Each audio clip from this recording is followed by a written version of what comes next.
오늘 하나님께서 저에게 주시는 말씀은 창세기 14장 12절부터 16절 말씀입니다. 창세기 14장 12절부터 16절 하나님 말씀 우리 다 같이 교독하시겠어요? 제가 먼저 12절 읽겠습니다. 소돔에 거주하는 아브라함의 조카 롯도 사로잡고 그 재물까지 노력하여 갔더라. 도망한 자가 와서 히브리 사람 아브라함에게 알리니 그때 아브라함이 아모리 족속 마므레 상수리 숲을 근처에 거주하였더라. 마므레는 에스골의 형제요 또 아넬의 형제라. 이들은 아브라함과 동맹한 사람들이더라. 아브라함이 그의 조카가 사로잡혔음을 듣고 집에서 길리고 훈련된 자 318명을 거느리고 단까지 쫓아가서 그와 그의 가신들이 나뉘어 밤에 그들을 쳐부수고 다메섹 왼편 호바까지 쫓아가. 다 같이 읽겠습니다. 모든 빼앗겼던 재물과 자기의 조카 룻과 그의 재물과 또 부녀와 친척을 다 찾아왔더라. 아멘. 대한 독립 만세. 1919년 3월 1일 우리는 오늘 조선이 독립한 나라이며 조선인이 이 나라의 주인임을 선언한다. 104주년 3.1절 기념 잊지 말아야 할 우리의 역사를 읽어드립니다. 나라 잃은 비통함을 온몸으로 저항한 시인 이상화. 그의 시 속에 강한 분노와 저항이 드러나기 시작한 것은 1923년 9월 일본에서 벌어진 관동 대학살 사건이었다.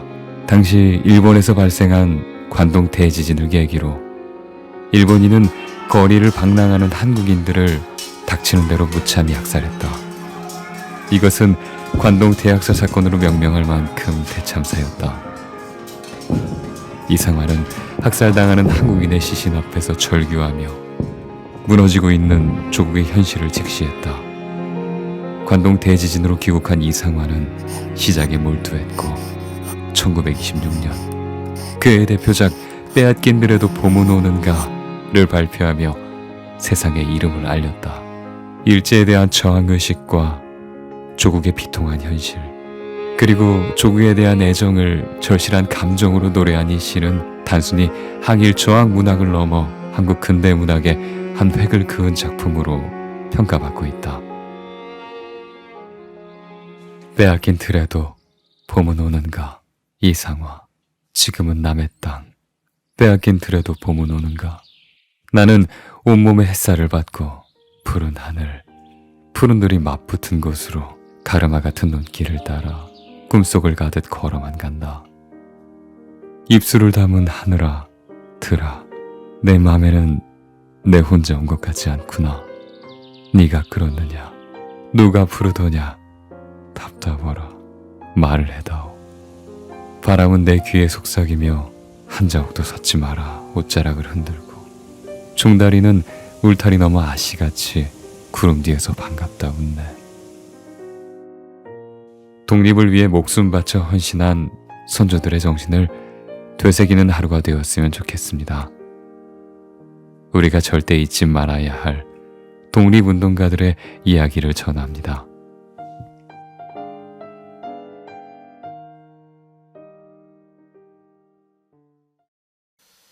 오늘 아까 말씀드린 대로 강복절 78주년입니다. 우리가 잘 아는 대로 1945년 8월 15일 수요일에 일제로부터 한반도가 대한민국이 해방된 날입니다. 여러분들 이게 뭔지 아시는 분 있습니까? 저 한자 보면 누구 이름이 나와요? 이완용. 1910년 8월 22일 제3대 조선 통감 데라우치 마사다케와 대한민국 총리 대신 이완용이 서로 미국말로 하면 사인한 거죠. 조약을 맺었어요. 한일 합방 조약 조인서.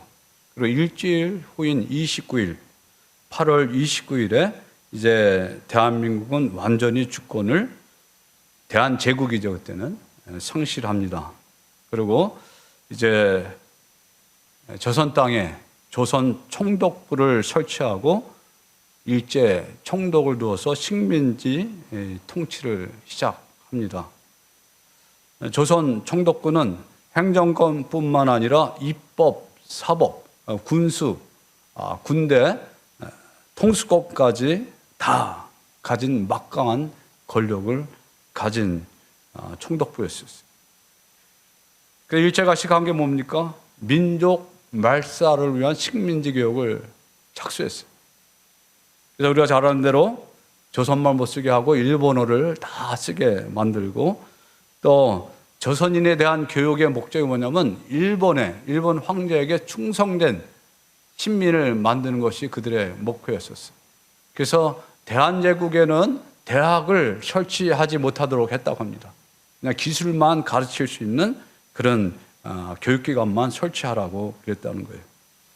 일어나서 1910년부터 1918년 8년간 토지 약탈을 시작했는데 이 당시 우리 대한민국 토지의 약 62%, 그러니까 2225만 여 정도의 약 62%를 일제가 다 가져간 거예요. 그래서 이 책의 통계로 보는 일제 강점기 사회경제서 보면 이 책을 쓴 송규진 고려대 교수가 이걸 다 조사했는데 토지세 납세 의무자 그러니까 200 정도, 저는 이게 얼마나 되는지 모르겠어요. 굉장히 큰 대지주죠. 1921년에 일본 사람이 169명, 조선 사람이 66명. 근데 언제 일본 사람이 들어와가지고 저렇게 많이 땅을 차지했어요?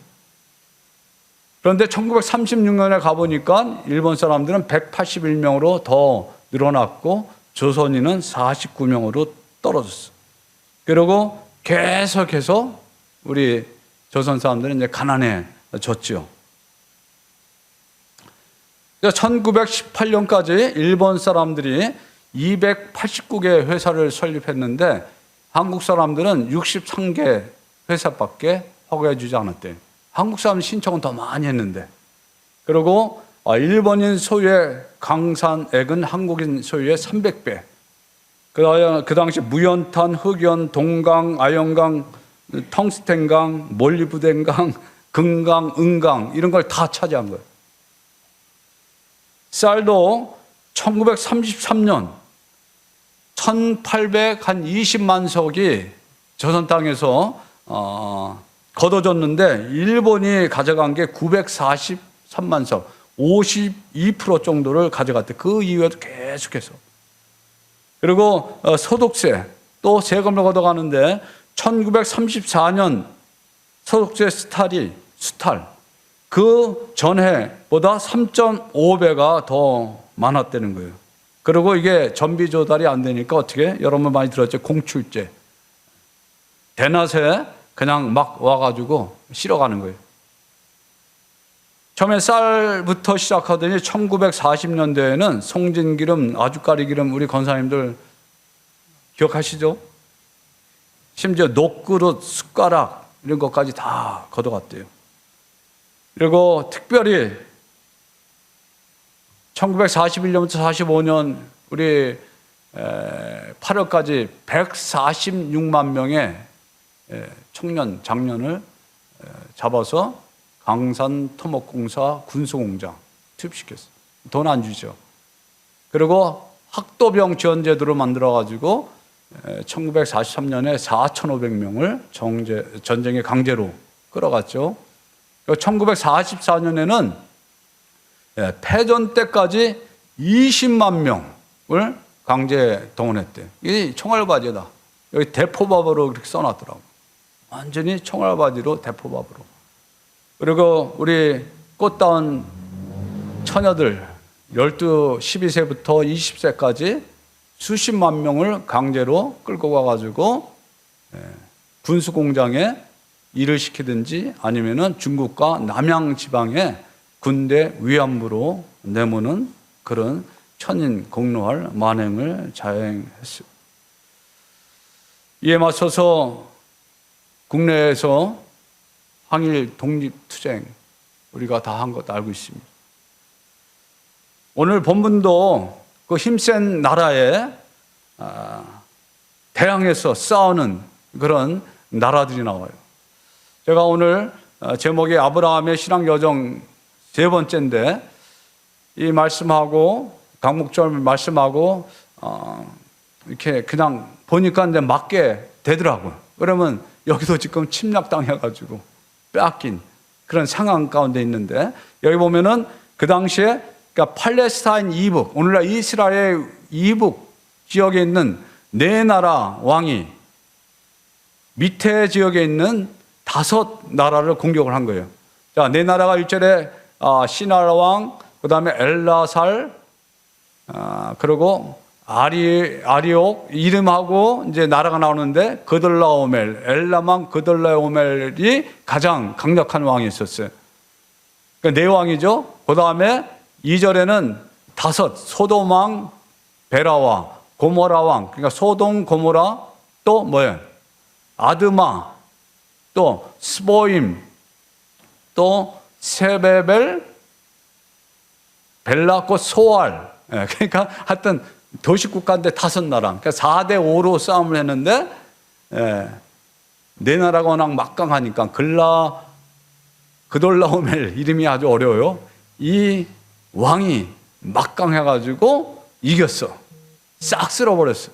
오늘날 사해 지역까지 다 쳐들어온 거예요. 왜? 4절에 뭐라 했어요?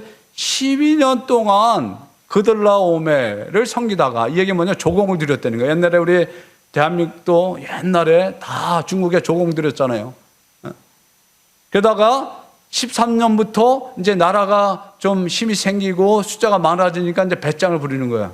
야, 이제 그만 주자. 그러니까 그들라오멜이 이것들 봐라 해가지고 네 나라 연합군을 결성해가지고 그냥 친 거예요. 근데 그 당시 소돔에 누가 살았어요? 롯이 살았잖아.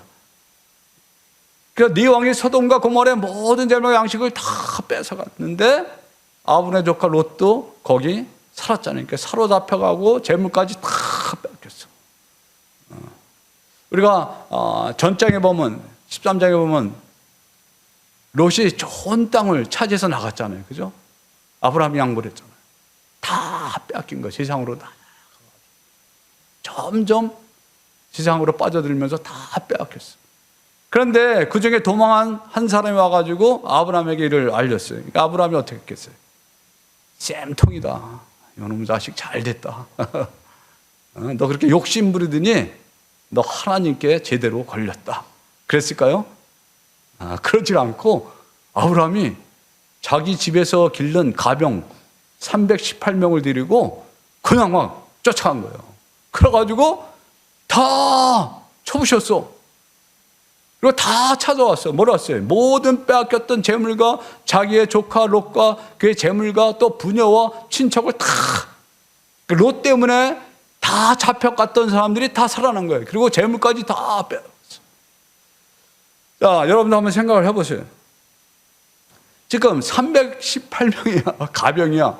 그러니까 옛날에는 우리 미국에 지금 총기 문제가 심각하잖아요. 공화당에서는 이제 총기를 계속 갖게 하는데 수정헌법에 그게. 왜냐하면 미국도 옛날 서부 시대에 이 총이 있어야 됐어요. 왜? 인디안들이 말 타고 와서 막 하면 쏴서 자기 지켜야 되니까. 그게 다 총을 차고 다니는 거예요. 그렇게. 그러니까 이 당시에도 총은 아니지만 창과 칼이 있어요. 자기를 보호하기 위해서는. 근데 아브라함은 뭐예요? 이방인이잖아요. 가나안 땅에 들어와서 사는 이방인이니까 자기가 살기 위해서는 가병을 길렀어야 되는 거예요. 그러니까 하나님이 얼마나 축복을 많이 해주셨어요. 애굽에서 나올 때 하나님 축복해 주셔가지고 그 돈 가지고 가병들을 다 하유해가지고 그렇게 나름대로 힘을 기르고 있었었는데 자기 조카 롯이 잡혀갔다고 하니까 그냥 일어나서 쫓아와가지고 다 찾아온 거예요. 이게 우리가 그냥 성경이니까 그렇지 318명이 그들라오멜 왕과 이 연합군을 어떻게 이겨요? 그죠? 하나님이 함께 하시니까. 지금 북한에 김정은이 우리 미국하고 이게 붙으면 이기겠어요? 지겠어요? 게임이 안 되잖아. 그것보다 더 안 되는 거예요. 이건 나라도 아닌데. 그럼 아브라함이 갈등이 있었을까 없었을까? 야, 저 얄미운 놈 조카 롯을 위해서 내가 내 생명까지 걸 수 있을까? 여러분 걸 수 있겠어요? 자기 자식은 걸 수 있겠어. 그치? 네, 저도. 또 손자까지도, 자식보다 손자는 더 어리니까. 손자까지도 생명을 걸 수 있겠더라고, 저는. 대신 죽어야 된다 그러면. 근데 내 조카 때문에 저는 안 될 것 같아. 여러분들 어떤지 모르겠죠. 근데 아브라함은 그렇지 않았어. 조카 롯을 끔찍히. 왜냐면 조카 롯의 아버지가 일찍 죽었잖아요. 그러니까 그 애틋한 마음이 있었는지 자기 자식처럼. 그러니까 땅도 다 양보한 거잖아요. 사랑하는 마음이 그래도 있었던 것 같아요. 그리고 이 아브라함이 정의로운 마음이 있었던 것 같아요. 이 불의를 향해서 견딜 수 없는 그런 사람들 있잖아요. 그래가지고 우리 우크라이나의 그 이군 대위라고 UDT 출신이 전쟁 갔다가 왔잖아요. 우리 일제시대 때도 그런 그 의로운 사람들이 안중근 의사 같은 사람 31살의 나이로 1909년 10월 26일 하얼빈역에 숨어가지고 누구 죽였어요? 초대 한국 통감 이토 히로부미를 암살했어요. 그리고 제가 이 다큐멘터리를 보니까 고등학생들이 3명이 이 일본 사람들 모임에 폭탄을 설치해가지고 터뜨렸는데 어떤 목사님이 너희들 조용히 있고 가만히 있으라 그랬대. 근데 서로 자기가 했다고 다 그러더래. 그러니까 그 중에서도 학생들 중에서도 의로운 사람들이 있었던 거예요. 우리나라가 이렇게 되면 안 된다. 그러니까 수많은 사람들이 중국으로 러시아로 나가서 항일투쟁을 했죠. 그 결과 대한민국이 또 독립을 하게 된 거예요. 정의로운 마음. 이거 하나님 주시는 마음이죠. 근데 무엇보다도 뭐예요? 하나님을 향한 신뢰하는 마음이 아브라함에게 있었지 않을까. 그렇지 않으면 어떻게 가겠어요? 하나님이 나를 지켜주신다. 왜냐하면 애국에 갔을 때도 자기 생명을 지키기 위해서 마누라를 팔았잖아요. 근데 하나님이 주권자로 개입해가지고 바로 꾸며 야 건들지 마. 그래가지고 나왔잖아요. 금은 폐물 가축까지 다 얻어. 그러니까 하나님이 나를 선택하셨으니까 나를 지켜주실 것이다 라고 하는 그런 믿음이 있지 않았을까. 왜냐하면 하나님 그런 방법으로 우리의 믿음을 성장시키거든요. 하나님이 아브라함을 선택하셨어. 그러니까 이 구원론적인 관점에서 아브라함이 죽어버리면 어떻게 돼요? 하나님 계획이 무효되는 거예요. 그럴 때는 하나님이 지체 없이 개입을 하는 거예요. 그러니까 그 바로가 사라를 데리고 왔을 때 지체 없이 개입했잖아요. 그러니까 지금 이 당시에도 하나님이 지체 없이 개입을 한 거예요. 그러면서 하나님이 누구신가를 아브라함에게 가르쳐 주는 거예요. 계속해서. 그러니까 신앙은 처음부터 갑자기 자라나는 게 아니에요. 조금씩 어린아이가 자라나는 것처럼 그런 단계를 거치면서 어느 때는 내려갔다가 또 올라갔다 그러면서 신앙이 성장하는 거예요. 그러면서 하나님의 놀라운 그런 구원의 역사를 체험하면서 믿음이 더 성장하는 거죠. 시편 20편 7절에 뭐랬어요? 어떤 사람 병과 어떤 사람 말을 의지하나 우리는 여호와 우리 하나님의 이름을 의지하리로다. 하나님께서 자기를 의뢰하는 사람들, 무모할 것 같은데도 하나님이 그렇게 역사를 하신다는 거예요. 지켜주시는 거예요. 전지전능하신 하나님께서 우리의 모든 상황들을 아시고 이때는 내가 꼭 개입해야 된다 할 때는 하나님이 역사하시는 거예요. 개입해서. 그러니까 우리가 그런 하나님 알게 되면 두려움이 없어요. 믿음으로 행하게 되는 거예요. 저는 이 설교를 준비하다가 이 본문이 꼭 눈에 보이는 물리적인 전쟁만을 이야기하지 않고 있다는 생각이 들었어요. 우리가 잘 아는 영적 전쟁이 있잖아요. 에베소 6장 12절에 우리의 씨름은 혈과 육을 상대하는 것이 아니요 통치자들과 권세들과 이 어둠의 세상 주관자들과 하늘에 있는 악의 영들에게 대함이라 그렇게 말씀하셨어요. 계속해서 사단은 우리 믿는 사람들을 넘어뜨리고 쓰러뜨리고 죽이려고 역사하거든. 그래서 예수님께서 요한복음 10장 10절에 말했어요. 도둑이 오는 것은 도둑질하고 죽이고 멸망시키려는 것뿐이요. 이게 도둑, 사탄의 목적이에요. 그러나 내가 온 것은 예수님께서 말씀하시기로는 양으로 생명을 얻고 더 풍성히 얻게 하려. 완전히 반대죠. 그래서 이 사탄은 계속해서 우리에게 역사에서 우리를 넘어뜨리고 우리의 좋은 것들을 뺏어가고 관계들을 해치고 교회들을 쑥대밭으로 만들어 놓으려고 하는, 가정을 깨트려 보려고 하는 그런 역사를 끊임없이 자행하는 것이 이 사탄입니다. 예수님이 근데 이 땅에 오셔서 하신 일이 뭐예요? 그래서 사탄의 계기를 다 무너뜨리고 우리의 죄인들을 죄에서 구속하시고 자녀로 삼아주시고 또 예수의 이름에 권세를 주셔서 또 사단을 대적하고 또 기도에 권세를 주셔서 우리가 기도할 때 응답하시는 놀라운 일을 이루게 하신 것을 볼 수 있어요. 예수님께서 공생애 전에 강에서 40일 동안 금식 기도를 해요. 그때 마귀의 시험 받잖아요. 성령이 역사할 때 마귀가 항상 역사하거든. 그냥 왔다 갔다 교회 하든지 기도도 안 하는 사람들은 마귀가 역사 안 해. 왜? 역사 안 해도 마귀 짓 하니까. 근데 정말 하나님 믿으려고 하고 기도하고 하나님 헌신하려고 하면은 마귀가 가만히 있겠어요? 더 열렬히 역사하죠. 그러니까 예수님 40일 금식 기도하는 동안에 마귀가 그렇게 역사를 하는 거예요. 근데 예수님께서 뭐예요? 마귀를 이기시고 승리하시고 갈릴리 나사렛 자기가 살던 동네로 돌아오셨어. 그리고 토요일에 유대인 회당에 들어가셨어. 그때 말씀이 있었어요. 회당에서 말씀을 읽잖아요. 18절부터 한번 같이 읽어봅시다. 주의 성령이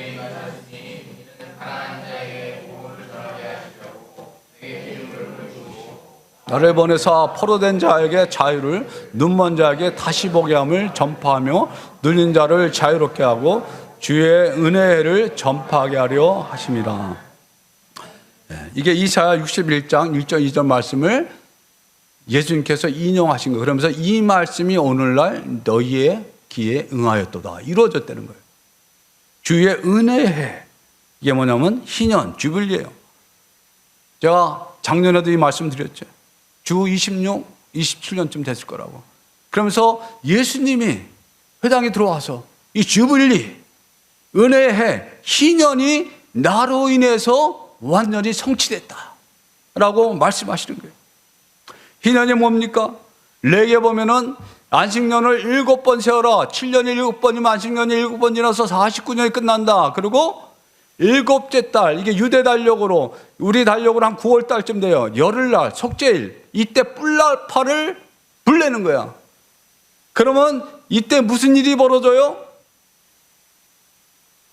빚져가지고 땅을 빼앗겼던 사람들은 다 자기 땅으로 돌아가는 거예요. 다 땅을 되찾는 거예요.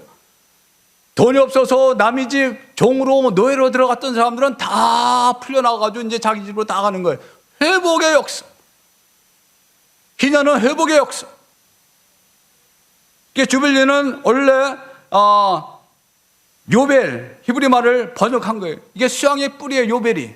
그래서 이때 양락라파를 부른 거예요. 삐 부르면은 이제 야 이제 자유다. 이제 내 거 다 가져와라 하고 돌아가는 거예요. 근데 이 강복절이 뭐예요? 강복절. 한자가 영예롭게 회복한 날이라는 거예요. 영예롭게 회복날. 이 희년의 주빌리에 하나님이 모든 묶인 자들을 자유롭게 하는 거예요. 포로된 자를 자유롭게 하는 거예요. 빼앗겼던 땅을 다 되찾게 해주는 거예요. 그래서 원래는 이게 1차적으로는 이스라엘 백성들, 바빌론으로 포로로 잡혀갔던 백성들에게 응답이 됐죠. 이사야 61장 말씀을 통해서. 그런데 예수님이 다시 오셔가지고 이 말씀이 오늘날 나를 통해서 완전히 희년이 주빌리가 성취됐다라고 말씀하시는 거예요. 그러니까 예수님이 뭐라고 얘기해요?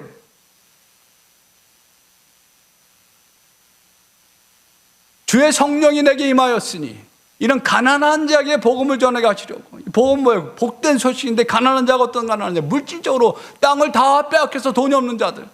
땅을 되돌려주는 거예요. 또 몸을 팔렸던 사람들, 몸이 팔렸던 사람 다시 다 되돌려 받는 거예요. 그러니까 정말 내 힘으로 나의 이 빛을 청산할 수 없는 사람들을 하나님이 청산시켜 준 거예요. 50년 되면. 근데 영적으로 동일한 거예요. 우리는 우리 힘으로 우리의 죄값을 치를 수가 없어요. 죄값은 사망이요 하나님의 은사 그리스도 예수 우리 주 안에 있는 영생이라고 했는데 내 죄값을 내가 어떻게 치러요? 나는 도저히 치를 수가 없어요. 그래서 하나님이 주빌리 예수 그리스도를 우리에게 보내주셔서 누구든지 그 예수 그리스도를 믿는 자마다 너의 죄값을 다 치러주겠다. 이게 복된 소식이에요. 우리 인간은 죄로 말미암아 사망의 심판을 받은 존재, 다 저주 아래 있는데 이제 예수 그리스도가 그 저주를 심판을 다 받았기 때문에 너희는 그 예수 그리스도만 믿으면은 너에게 심판이 임하지 않냐고 오히려 구원이 영생이 임한다. 이 말씀이 바로 복음의 메시지. 포로된 자를 자유케 하신다고 그러셨어요. 아까 말씀드린 1차적으로 바벨론 사람들이에요. 그런데 이제 모든 인간들 다 죄의 포로로 잡히는 자들, 여기는 또 눌린 자를 자유롭게 한다고 그랬어요. 이 눌린다라고 하는 건 산산조가 깨지고 깨트린 그 상태를 얘기한다고 그래요. 이 삼재에 의해서 마음이 깨어진 상태. 이사야서에서는 원래 나를 보내서 마음이 상한 자를 고치며 그랬어요. 이 가난한 자들, 포로된 자들은 어떤 공통점이 있어요. 마음이 다 상한 사람들이에요. 마음이 다 깨진 자예요. 그런 자들을 치유하시고 포로된 자를 눌린 자를 자유케 하기 위해서 예수님께서 주빌리로 이 땅에 인간의 몸으로 오신 거예요. 우리를 회복시키기 위해서. 얼마 전에 시카고에 기도의 집이라고 있는데 여름 썸머 캠프는 항상 그 노숙자들 전도하는 그런 그 캠프 3박 4일 이렇게 해요. 그러면 미국 각지에서 사람들이 와. 학생들도 많이 오고 그러는데. 근데 나중에 이제 미국 사람들 사역하고 우리 한국 온 봉사자들 사역하는 시간이 있는데 기도해 주는 시간이 있었어요. 근데 제가 이틀 동안 참여했는데 금요일 날도 어떤 학생 하나가 계속 엎드려 울어. 내 바로 옆에 보니까 계속 끝날 때. 그래서 내가 그냥 나이가 어린 학생 같아가지고 머리에 손을 대고 계속 기도해 줬어요. 그 다음날 또 토요일 날 하나님께 헌신할 사람 나오러 오니까 또 나와가지고 앞에서 또 계속 우는 거예요. 그래서 제가 이렇게 내가 기도해 줬냐 이렇게 나중에는 사람이 없어 두 사람 머리 위에 계속 기도하는데 갑자기 제가 대성통곡을 막 하는 거예요. 그 자매가 막 학생이에요. 고등학생이에요. 나중에 보니까 막 우는데 나도 그냥 눈물이 얼마나 쏟아지는지 그냥 여태 어릴 때 그렇게 울고는 안 울어보고 그냥 어린아이가 우는 것처럼 그냥 창피한지도 모르고 그냥 눈물이 쏟아지고 막 소리가 나는 거예요. 근데 나도 모르게 그렇게 울다가 네 아빠를 용서하라 그런 말이 기도가 막 나오는 거야. 네 아빠를 용서하라고. 그 나중에 다 끝나고 나서 내가 물어봤어요. 너 네 아빠가 너한테 뭐 잘못했냐 그랬더니 그랬다는 거야.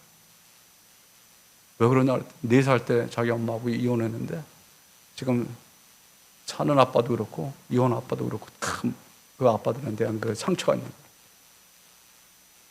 그래서 제가 걔를 위해서 그 기도할 때 야 이게 성령님이 그런 마음을 주시니까 그러다가 내가 잘못했나? 내가 우리 딸한테 뭐 잘못한 거 없나?